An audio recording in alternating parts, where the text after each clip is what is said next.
La obra de 1920 Robots Universales Rosum trata sobre un grupo de humanos artificiales usados como fuerza laboral, los cuales, capaces de sentir emociones y deseos, se rebelan contra sus creadores. La obra destaca no solo por ser la primera historia sobre una rebelión de los robots, sino por tener la primera aparición del término robot en sí mismo, usado como una variación de la palabra checa robota o esclavo.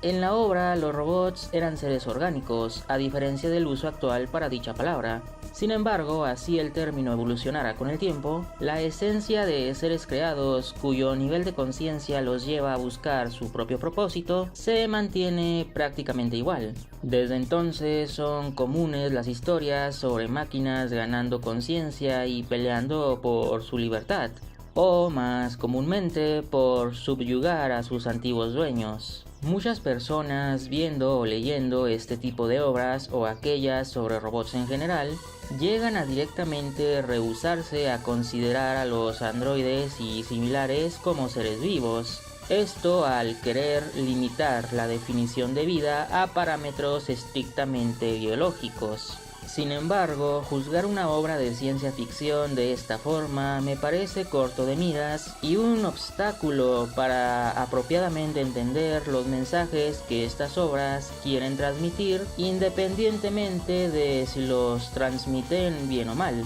Alejándonos del concepto de rebelión y centrándonos solo en la posibilidad de la vida mecánica por un momento, hay múltiples ejemplos de seres no orgánicos considerados propiamente vivos en la ficción. Los Transformers nacen como protoformas que posteriormente alcanzan la madurez. Poseen un alma inmortal llamada Spark que trasciende más allá de su forma física, y son capaces de sentir emociones tales como el amor, el odio, la felicidad o la ira, además de tener entre ellos y con otras especies relaciones significativas de toda índole.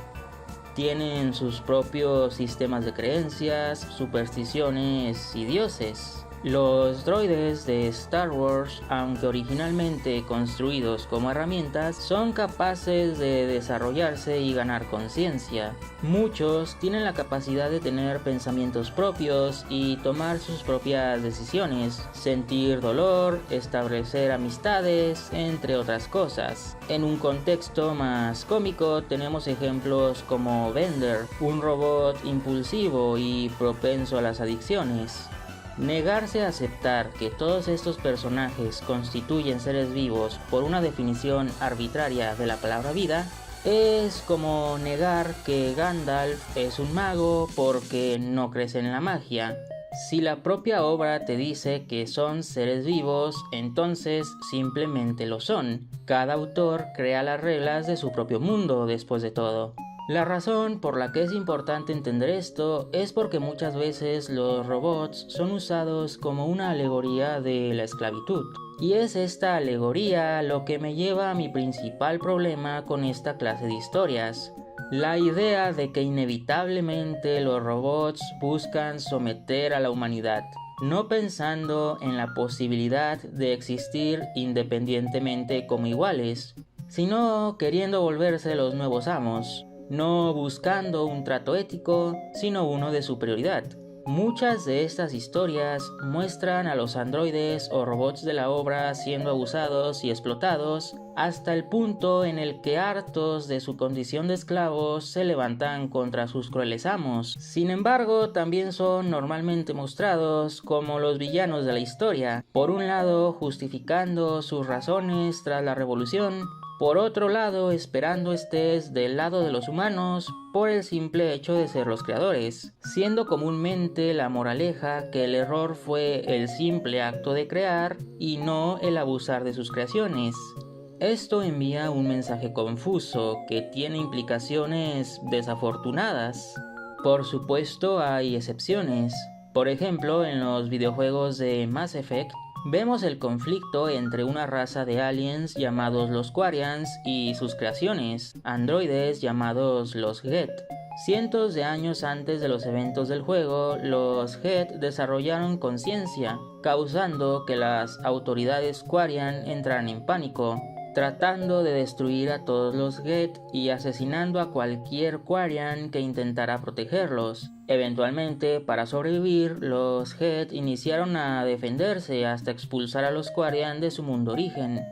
Durante el primer juego, estos androides son usados como el enemigo genérico al que debes derrotar batalla tras batalla. También desde el primer juego conoces a una joven Quarian llamada Tali, la cual al inicio tiene un claro odio hacia los Geth por haber exiliado a su gente. Sin embargo, en el segundo juego, conforme Tali crece como personaje y conoce a un Geth amigable llamado Legión, Tali comienza a cuestionar si los Quarians fueron quienes se equivocaron, además de iniciar a preguntarse si es posible conseguir una solución pacífica para el conflicto entre ambas especies. Otros Quarians, tales como el Almirante Koris, también muestran simpatía por los Geth.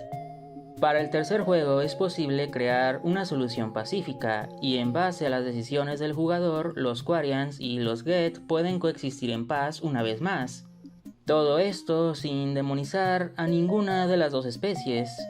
Pasando a mi siguiente punto, otro problema es lo mucho que el concepto ha sido explotado gracias a la popularidad de obras como Terminator, llegando a forzar historias de esta índole en obras que realmente no tenían la intención de usar ese tropo. Ejemplo de esto es Yo Robot. La novela de 1950 es una colección de historias que se aleja por completo de la idea de un levantamiento de las máquinas, centrándose en historias de robots ayudando a seres humanos y siguiendo a la perfección la primera ley de la robótica. Un robot no debe dañar a un ser humano, o, por su inacción, dejar que un ser humano sufra daño.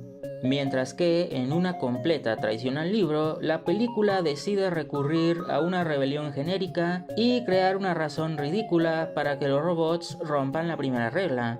En resumen, R2D2 salvó la galaxia más veces que cualquier Jedi.